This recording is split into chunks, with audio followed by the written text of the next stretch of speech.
15 લાઈનો દિલીપભાઈ હજુ 29 ગીગાવોટ નું આ અદાણીનું છે, બીજું 55 ગીગાવોટ નું અંબાણીનું પાછું જનરેટ થશે.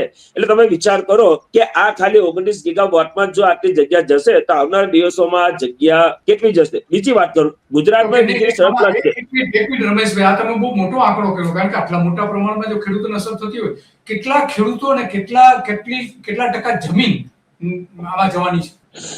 હવે તમને દિલીપભાઈ અત્યારે જે 12/2/2026 ના રોજ જે જાહેરનામું બહાર પડ્યું છે ને, એમાં 8 જિલ્લા, 24 તાલુકા અને 497 ગામડામાંથી જાય છે. તમે વિચાર કરો, 497 ગામડા એટલે 500 ગામડાઓ છે.